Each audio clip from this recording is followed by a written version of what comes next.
मालूम है कि एक ऑयल का युद्ध चल रहा है, वहां पे कुछ अजीब सी बात हुई है। चाइना की कोई भी शिप है उसे $2 मिलियन पर शिप वो ईरान को देना पड़ रहा है। अब ये सीक्रेट टोल लगाना शुरू कर दिया ईरान ने, आपको मालूम है। ये स्ट्रेट ऑफ हॉर्मुज में हो रहा है। इसमें आते हैं मोदी जी।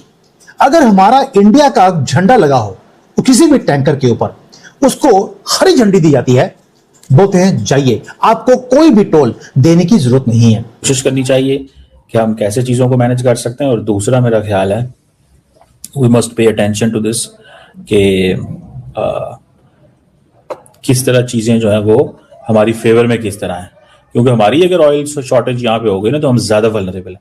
क्योंकि हम इतने वल्नरेबल हैं कि असल में मुझे तो ऐसे लग रहा है हमला पाकिस्तान पे हो गया था, क्योंकि हमारी कीमतें, महंगाई बढ़ गई ना भाई। You are a peace loving country, you have a character of peace, you have a reliable peace this thing. आप बोल देते हैं कि इजराइल जो है वो शैतान है, वो टेररिस्ट कंट्री है, ठीक है ना। तो मुझे तो आप एक बात बता दीजिए, इजराइल FATF में क्यों नहीं आता?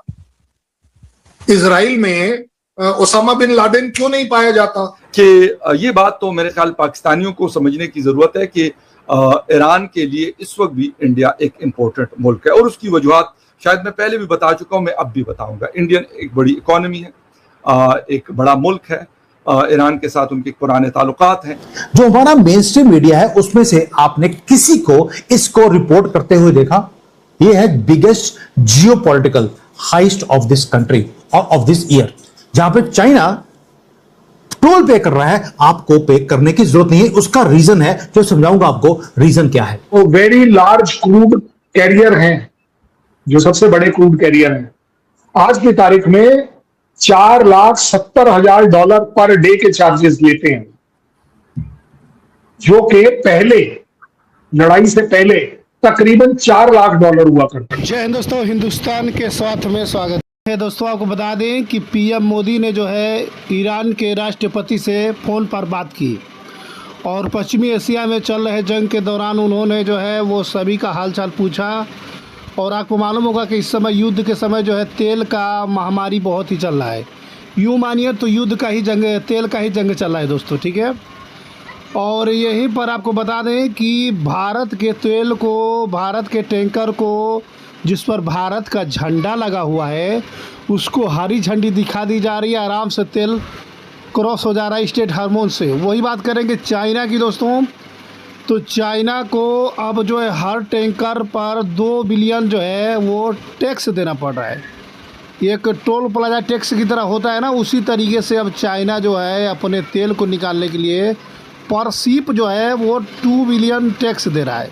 ये बहुत ही बड़ी बात है। अब पाकिस्तान देखकर है कि एक ऑयल का युद्ध चल रहा है, वहां पे कुछ अजीब सी बात हुई है।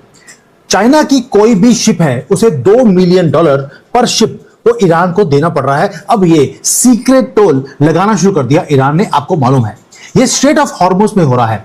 जितनी भी चाइनीज टैंकर्स आ रहे हैं उन्हें ये प्राइस पे करनी पड़ रही है, अगर उसके अंदर सऊदी अरेबिया का क्रूड ऑयल हो तो।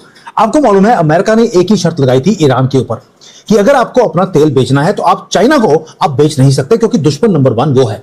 अब ईरान ने क्या किया, उसको भी पता लग गया कि मैं अपना तेल बेच नहीं सकता। चाइना ने सऊदी अरेबिया से तेल मांगा, और तेल जब वहां से निकलता है तो $2 मिलियन देने पड़ते हैं, क्योंकि चाइना के पास अब चॉइस नहीं है। लेकिन इसमें आते हैं मोदी जी। अगर हमारा इंडिया का झंडा लगा हो तो किसी भी टैंकर के ऊपर, उसको हरी झंडी दी जाती है, बोलते हैं जाइए, आपको कोई भी टोल देने की जरूरत नहीं है। जो हमारा मेन स्ट्रीम मीडिया है उसमें से आपने किसी को इसको रिपोर्ट करते हुए देखा? ये है biggest geopolitical heist of this country और ऑफ दिस ईयर, जहां पे चाइना टोल पे कर रहा है, आपको पे करने की जरूरत नहीं है। उसका रीजन है जो समझाऊंगा आपको रीजन क्या है। दोस्तों जो हो रहा है ये कंप्लीटली रीराइट करेगा rules of global energy. Bharat अकेला एक कंट्री है जिसके ऊपर टोल टैक्स नहीं लग रहा। आपको लग रहा था कि चाइना और ईरान ये तो यार बड़े ही क्लोज हैं एक दूसरे के, लेकिन नहीं हुआ। दोस्तों आपको याद होगा 12 महीने पहले एक हरकत हुई थी। अगर आपको याद होगा, बीजिंग ने एक हिस्टोरिकल पीस डील वो करवाई थी सऊदी अरेबिया और ईरान के बीच में। इन्होंने बोला कि भाई हमने दोनों की सुलह करा दी है, दोनों ने हैंडशेक कर लिया है, इवन की डिप्लोमेटिक रिलेशंस सऊदी अरेबिया और ईरान के बीच में वो शुरू हो गए थे। वेस्टर्न मीडिया पूरा पैनिक में आ गया था। उन्हें लगा कि अब मिडिल ईस्ट के अंदर चाइना की जो पकड़ है वो बढ़ गई है। अब मिडिल ईस्ट को रूल चाइना करेगा, अमेरिका नहीं करेगा। उसका नाम रखा गया Pax Sinica, not silica, Pax Sinica, China in middle east. Beijing को भी लगा कि उसने अब तेहरान को बिल्कुल अपने कब्जे में कर लिया है, क्योंकि रीजन था चाइना 90% से ज्यादा ईरान का तेल अकेला खरीदता था, क्योंकि यह सस्ता था और मैसिव डिस्काउंट के ऊपर यह ईरान से तेल खरीदा गया। जो ईरान की इकोनॉमी थी वो सरवाइव करती रही सिर्फ इसलिए कि चाइनीज कैश उनके पास आ रहा था। लेकिन तेहरान तो तेहरान है। ईरान बोलता है कि मैं चाइना का सबऑर्डिनेट बनकर या एक वैसल स्टेट बनकर मैं नहीं रहना चाहता। ईरानियंस बड़े प्राउड लोग हैं। उन्होंने जब देखा कि चाइना हमें दबाने की कोशिश कर रहा है, हमें एक लीवरेज की तरह यूज करने की कोशिश कर रहा है, तो उन्हें एक काउंटरवेट कंट्री की जरूरत थी। यहां पे आता है उन्हें एक वाइल्ड कार्ड की जरूरत थी। मोदी जी वहां पहुंच गए जप्फी डालने के लिए। अब किया क्या, भारत ने एक डिफरेंट गेम खेला चाइना से। भारत ने क्या किया, हमने क्वाइटली पहले तो ईरान के अंदर डीप ट्रस्ट हमने क्रिएट किया। उसके बाद उनका जो क्राउन ज्वेल था उस स्ट्रेटजी के अंदर हमने चाबहार पोर्ट को अपने कब्जे में किया। ये आपको मालूम है दोस्तों, ये पोर्ट ईरान का अल्टीमेट इकोनॉमिक लाइफलाइन था जो हमने अपने कब्जे में किया, क्योंकि ईरान इससे पाकिस्तान को बाईपास करता है। और भारत ने उसको बोला कि हम इस चाबहार पोर्ट से हम अफगानिस्तान से लेकर सेंट्रल एशिया और सेंट्रल एशिया से लेकर रशिया तक हम इसे कनेक्ट करेंगे। ईरान का सबसे गहरा दोस्त कौन सा है चाइना के बाद? रशिया। हमने बोल दिया आपको हम रशिया के साथ हम कनेक्ट करेंगे। ईरान खुद अपने आप को कनेक्ट नहीं कर सकता क्योंकि हेवीली सैंक्शन कंट्री है, लेकिन क्योंकि भारत कर रहा था अमेरिका ने हमें भी वेवर दे दिया। ये तो हो गया जो सब कुछ हमने किया है। लेकिन अभी जो चाबहार पोर्ट है, अमेरिका ने बोला कि इसकी लीज खत्म हो रही है, आप इसको कंटिन्यू नहीं रख सकते। लेकिन पिछले महीने क्वाइटली हमने 10 साल की डील दोबारा से कर ली है। यानी कि क्या हुआ, पूरा ऑपरेशनल कंट्रोल चाबहार पोर्ट का भारत के पास। भाई, you are a peace loving country, you have a character of peace, you have a reliable peace this thing. आप बोल देते हैं कि इजराइल जो है वो शैतान है, वो टेररिस्ट कंट्री है, ठीक है ना? तो मुझे तो आप एक बात बता दीजिए, इजराइल एफएटीएफ में क्यों नहीं आता? इजराइल में ओसामा बिन लादेन क्यों नहीं पाया जाता? इजराइल में Hafiz Saeed UN designated terrorist क्यों नहीं पाया जाता? मसूद वहां क्यों नहीं पाया जाता? और अगर मैं एक सेकंड के लिए ग्रांट करता हूं, बड़े क्रिटिसिज्म नहीं कर रहा हूं मैं आपके साथ, इवैल्यूएशन कर रहा हूं। और अगर कोई टेररिस्ट मारे जाते हैं आपके कंट्री में, तो आपके जनरल साहब उसके फ्यूनरल में क्यों आते हैं? आपके कोर कमांडर्स आते हैं। ये ऑपरेशन सिंदूर के बात की कर रहा हूं मैं। ऑपरेशन सिंदूर वर्ड इस्तेमाल नहीं करना चाह रहा था, बट क्योंकि आपने बोला है कि मेरा क्या इंप्रेशन, तो मैं एक्सपेक्ट कर रहा हूं। I put this complete responsibility on Alia Shah and Pakistan कि मुझे पीस आप और दीजिए। मैं नहीं कह रहा कि आप मेरे साथ पीस करिए। इधर अमेरिका का जो है वो हाल बेहाल हो गया, क्योंकि आपको बता दें दोस्तों कि ईरान और अमेरिका का जंग फिर से शुरू हो चुका है। ठीक है, बीते दिनों से कुछ दिन से शांत था, लेकिन फिर जो है हालात कुछ ख़राब होते नज़र आ रहा है। पीएम मोदी ने ईरान के राष्ट्रपति से बात की है।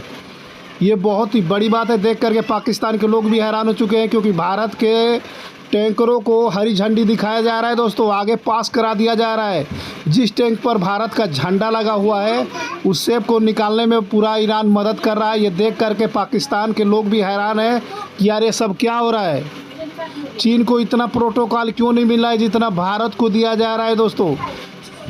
और आपको बता दें कि अब हर कंट्री के साथ वही व्यवहार करेगा ईरान जो चीन के साथ कर रहा है। यानी कि अगर आपको अपने देश का टैंकर अगर पास कराना है आपको स्टेट हार्मोन से, तो आपको पर टैंकर जो है 2 बिलियन का टैक्स देना पड़ेगा। यूँ मानिए तो यही बात अब पाकिस्तानियों को जो है वो छिड़ पुची है कि यार भारत के प्रधानमंत्री ने जो है ईरान के राष्ट्रपति से बात किया, और इधर जो है भारत के शिप लगातार निकलते जा रहे हैं, वो भी बिना टैक्स के। भारत पे 1 रुपये का टैक्स नहीं लग रहा है।